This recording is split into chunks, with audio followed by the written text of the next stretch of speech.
Welcome to our channel 100% knowledge with success. Video देखने से पहले चैनल को सब्सक्राइब कीजिए और बेल आइकॉन दबाइए। नमस्कार दोस्तों, स्वागत है आपका एक बार फिर से बीएससी सेकेंड ईयर की केमिस्ट्री क्लासेज में। हम बात कर रहे थे निष्कर्षण की, पृथक्करण की।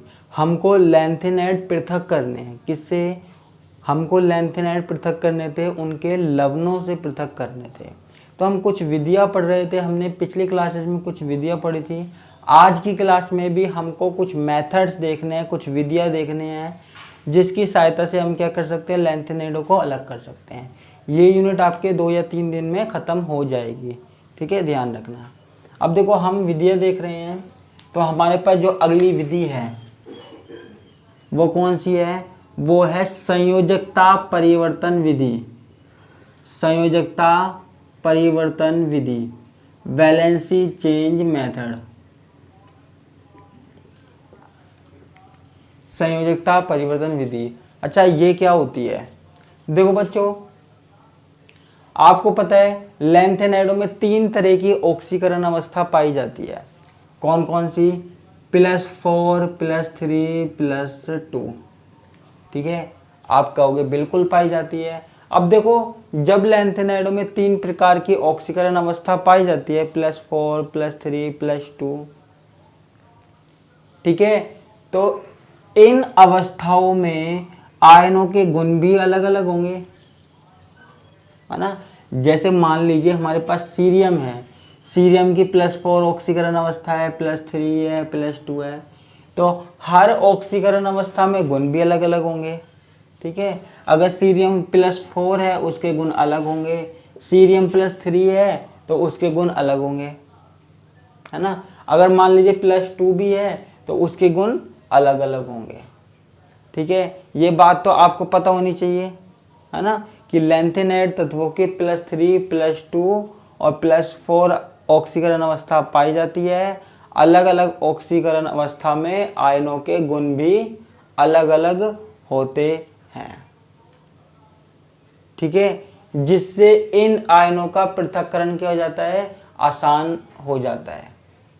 ठीक है, अब आप कहोगे सर अलग अलग ऑक्सीकरण अवस्थाएं हैं, अलग अलग गुण हैं, उससे क्या फर्क पड़ता है, उससे किस प्रकार हम अलग कर सकते हैं? तो भाई देखो, अगर हमारे पास किसी पदार्थ के गुण अलग हैं तो हम उसको अलग कर सकते हैं ना। हम अलग कर सकते हैं। कैसे? मान लीजिए कोई पदार्थ के कण छोटे हैं, कोई पदार्थ के कण बड़े हैं। मान लीजिए हमने कंकड़ों में शक्कर मिला दी तो हम कंकड़ अलग कर सकते हैं ना, क्योंकि आकार बड़ा है। तो इसी प्रकार यहाँ पे भी होता है। ठीक है, यहाँ पे क्या होता है, जैसे हमने क्या किया, एग्जाम्पल मैं आपको बताता हूँ, उससे समझ में आ जाएगा। जैसे हमारे पास लैंथेनाइड है, लैंथेनाइड का मिश्रण है। ठीक है, लैंथेनाइड का क्या है, मिश्रण है। अब मैंने क्या किया, लैंथेनाइड मिश्रण में क्षारीय KMnO4 मिला दिया, पोटेशियम परमैंगनेट मिला दिया। मैंने क्या किया, लैंथेनाइड मिश्रण में क्षारीय KMnO4 मिला दिया। अब आप कहोगे सर KMnO4 मिलाने से क्या होगा? देखो, जब मैंने KMnO4 मिलाया तो हमारे पास जो सीरियम +3 होता है ना, वो सीरियम +4 में चेंज हो जाता है। ठीक है, आप बोलोगे ठीक है सर, लेकिन सीरियम +3 सीरियम +4 में चेंज हो गया तो क्या हो गया? ठीक है, देखो, सीरियम +3 सीरियम +4 में चेंज हो जाता है, यानी कि एक इलेक्ट्रॉन बाहर निकल जाता है। एक इलेक्ट्रॉन बाहर निकल जाता है तो क्या होता है, तो इसका आकार क्या होता है, छोटा हो जाता है। जो हमारे पास सीरियम +4 है उसका आकार सीरियम +3 की तुलना में क्या हो जाता है, छोटा हो जाता है। ठीक है, अब छोटा आकार है इसका। ठीक है, तो इसके गुण भी क्या हो जाते हैं, अलग अलग हो जाते हैं। गुण भी अलग हो जाते हैं। किससे? सीरियम +3 की तुलना में अलग अलग हो जाते हैं, जिसके कारण इन्हें आसानी से पृथक किया जा सकता है। ठीक है, थोड़े से भी गुण अलग अलग हो तो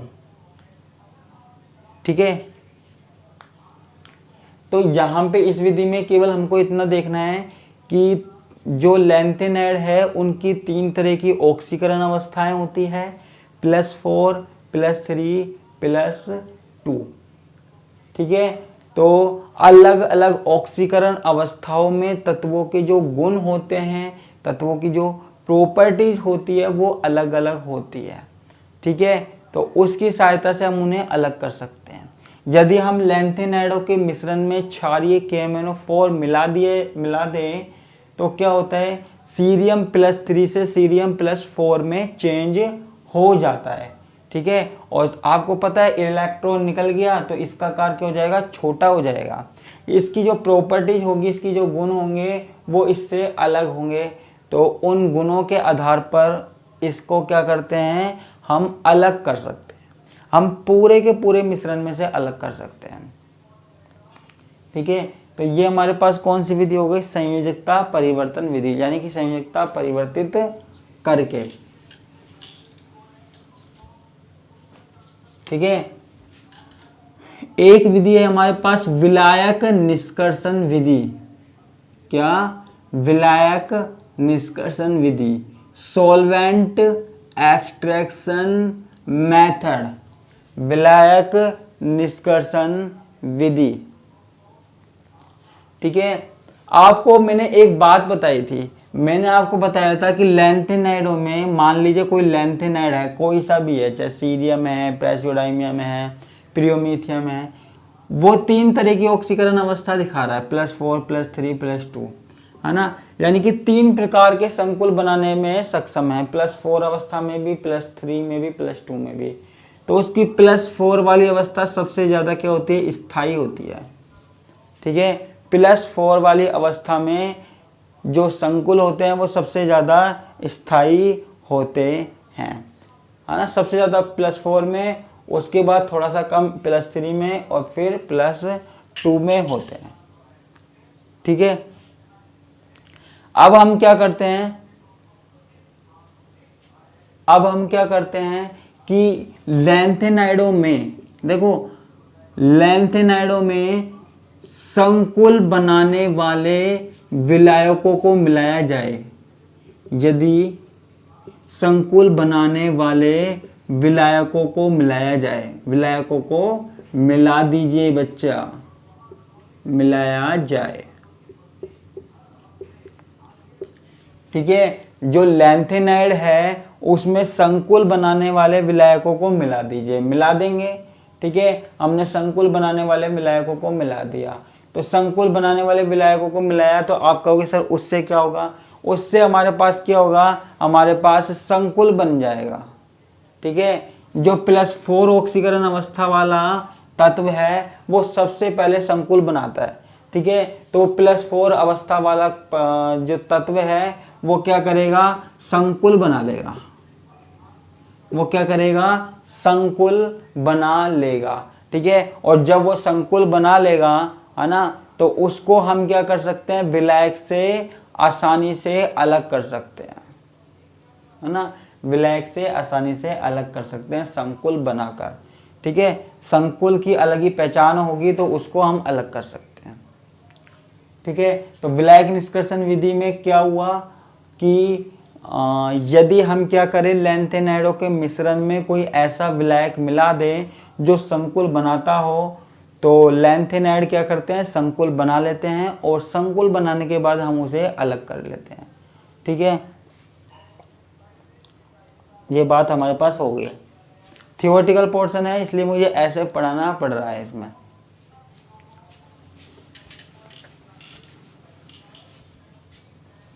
ठीक है बच्चा। अब आगे की बात आती है, आगे जो अगली विधि है वो है आयन विनिमय विधि।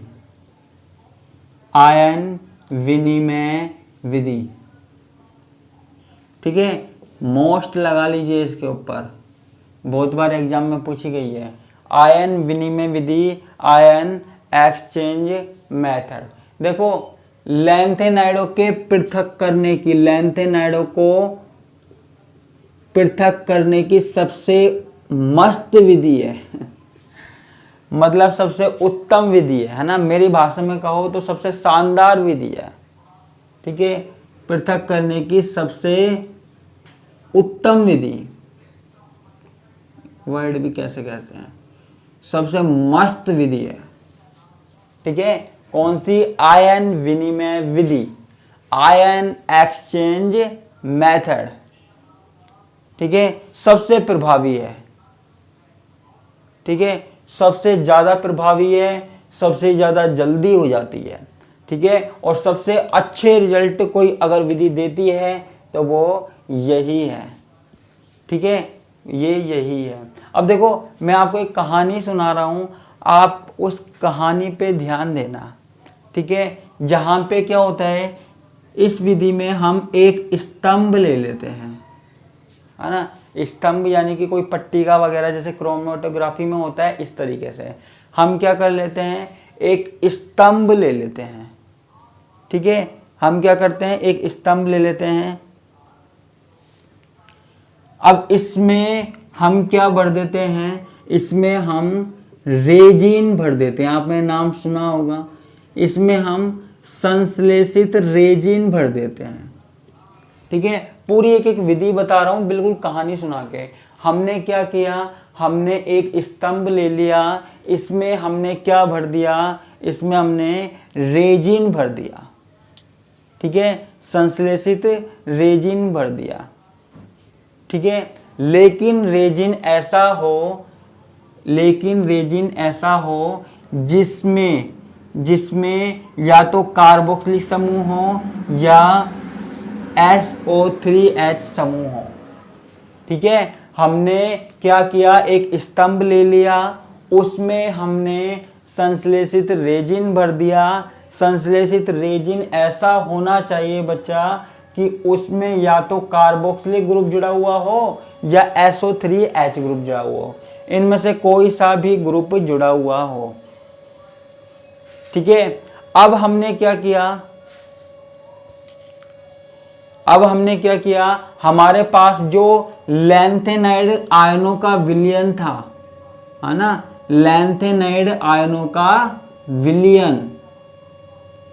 ठीक है, हमारे पास जो विलयन था, जिसके अंदर से बच्चा हमें लैंथेनाइड अलग करने हैं, हमारे पास जो विलयन था ना पूरा का पूरा, जिसमें से हमको लैंथेनाइड अलग करने हैं, हमने वो ले लिया। आप कहेंगे सर अब उसका क्या करेंगे? देखो हमने क्या किया, उस लैंथेनाइड आयनों के विलयन को यहाँ प्रभावित किया।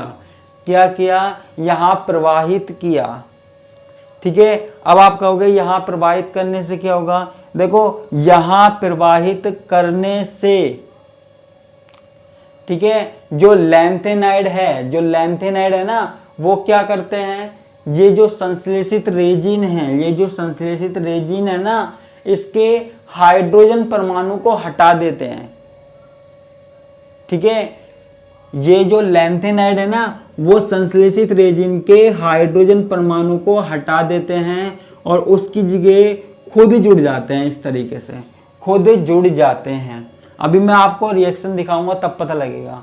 ठीक है, तो खुद जुड़ जाते हैं और खुद जुड़ने के कारण क्या होता है? ठीक है, खुद जुड़ जाते हैं और हाइड्रोजन को क्या कर देते हैं? अलग कर देते हैं। ठीक है, फिर हम क्या करते हैं, जो हाइड्रोजन अलग से है ना, अलग हुआ है, उसको हम क्या करते हैं, इसको धो लेते हैं। धोने के कारण क्या होता है? हाइड्रोजन बाहर निकल जाता है, H+ आयन बाहर निकल जाते हैं। ठीक है, तो हमारे पास क्या हुआ, हमने क्या किया, एक स्तंभ ले लिया। अब देखो ध्यान से देखना एक एक चीज, हमने एक स्तंभ ले लिया। ठीक है, स्तंभ में हमने एक संश्लेषित रेजिन भर लिया, जिसमें हमारे पास कार्बनिक या सल्फोनिक ग्रुप है, जिसमें कोई हाइड्रोजन परमाणु है। ठीक है, वो हमने ले लिया। फिर हमने क्या किया, लैंथेनाइड आयनों का जो विलयन है उसको इसमें से प्रवाहित किया। ठीक है, तो हुआ क्या, जो लैंथेनाइड है, जब मैंने उसको रेजिन में से प्रवाहित किया, ठीक है, मैंने क्या किया, रेजिन में से प्रवाहित किया। मैं रेजिन दिखा रहा हूं और उसमें सिर्फ हाइड्रोजन परमाणु दिखा रहा हूं, ये वाला कोई ग्रुप नहीं दिखा रहा हूं, है ना। इसकी कोई ज़रूरत नहीं है, मुझे सिर्फ हाइड्रोजन की ज़रूरत है। तो आपको सरल करने के लिए सिर्फ हाइड्रोजन ही मैं दिखा रहा हूँ। तो होता क्या है कि जो लैंथेनाइड है वो हाइड्रोजन को हटा देता है। मैंने आपको बताया था लैंथेनाइड क्या करेगा, हाइड्रोजन को हटा देगा। ठीक है, तो यहाँ पे क्या हुआ, लैंथेनाइड आ जाएगा। ठीक है, और रेजिन 3 आ जाएगा। ठीक है, और 3H+। लैंथेनाइड ने क्या किया, हाइड्रोजन को हटा दिया, हाइड्रोजन की जगह आके क्या है, खुद ही जुड़ गया। उसके बाद हमने क्या किया, इसको स्तंभ को हमने क्या है, धो दिया। ठीक है, स्तंभ को क्या किया, जल के द्वारा धो दिया, जिससे हमारे पास जो H+ आयन है वो हमारे पास क्या है, बाहर निकल जाते हैं। H+ आयन बाहर निकल जाते हैं। ठीक है, अब हमने क्या किया, जो ये स्तंभ था, ठीक है, जिसमें हमारे पास क्या बना था, Ln रेजिन 3 बना था। ठीक है, इसमें हम क्या मिलाते हैं, सिट्रेट आयन मिलाते हैं। क्या मिलाते हैं बच्चा, सिट्रेट आयन मिलाते हैं। ठीक है, सिट्रेट आयन में क्या होता है, हाइड्रोजन परमाणु होता है। ठीक है, क्योंकि देखो हमको ये प्राप्त तो हो गया, लेकिन हमें यहाँ से क्या निकालना है, अभी भी हमको लैंथेनाइड निकालना है। क्या निकालना है बच्चा, लैंथेनाइड निकालना है। तो हम इसकी क्रिया किससे करवाते हैं, सिट्रेट से करवाते हैं। किससे करवाते हैं बच्चा, सिट्रेट से करवाते हैं। तो हमारे पास वापस से क्या होता है, 3H रेजिन। ठीक है, 3H रेजिन हमको मिल जाता है वापस से। ठीक है, और जो लैंथेनाइड है वो सिट्रेट आयन के साथ बाहर निकल जाता है। वो सिट्रेट के साथ बाहर निकल जाता है। ठीक है, वो सिट्रेट के साथ क्या होता है, बाहर निकल जाता है। ठीक है, ये इसके साथ संकुल बना लेता है और बाहर निकल जाता है। इतनी सी बात हमको याद रखनी है। ठीक है, ये सबसे इम्पोर्टेंट मेथड है। तो इसमें यहाँ पे सिर्फ आपको देखो एक बार और बता देता हूँ, ध्यान से सुनना मेरी कहानी को। मैंने क्या किया, एक स्तंभ ले लिया। ठीक है, जैसे क्रोमेटोग्राफी में हम लेते हैं। उसके बाद मैंने क्या किया, उसमें संश्लेषित रेजिन भर दिया, सिंथेटिक रेजिन भर दिया, जिसमें कार्बोक्सिलिक ग्रुप है या सल्फोनिक ग्रुप है। ठीक है, अब हमने क्या किया, उसमें लैंथेनाइड आयनों का विलयन डाला। ठीक है, तो वहां पे क्या होता है कि हाइड्रोजन को हटाकर हमारे पास कौन जुड़ जाता है, लैंथेनाइड। कौन जुड़ जाता है, लैंथेनाइड जुड़ जाता है। और H+ आयन जो होते हैं उन्हें हम क्या करते हैं, पानी से धोकर अलग कर लेते हैं। ठीक है बच्चा पार्टी, उसके बाद हमारे पास जो मिला उसमें हम क्या मिलाते हैं, सिट्रेट आयन मिलाते हैं। सिट्रेट क्या मिलाते हैं, आयन मिलाते हैं। सिट्रेट आयन मिलाने के बाद हमारे पास ये वापस से रेजिन क्या होता है, अलग हो जाता है। और जो लैंथेनाइड है वो सिट्रेट के साथ संकुल बनाकर अलग हो जाता है। सिट्रेट के साथ संकुल बनाकर बिल्कुल अलग हो जाता है। ठीक है, तो ये हमारे पास किसकी बात हुई, आयन विनिमय विधि की। ठीक है, ये आपको ध्यान से पढ़नी है, मोस्ट इंपोर्टेंट मेथड है। समझ में नहीं आए तो बता दीजिएगा। ठीक है, तो आज के लिए सिर्फ इतना ही, बाकी का हम देखेंगे अगली क्लास में। धन्यवाद, नमस्कार, बाय बाय।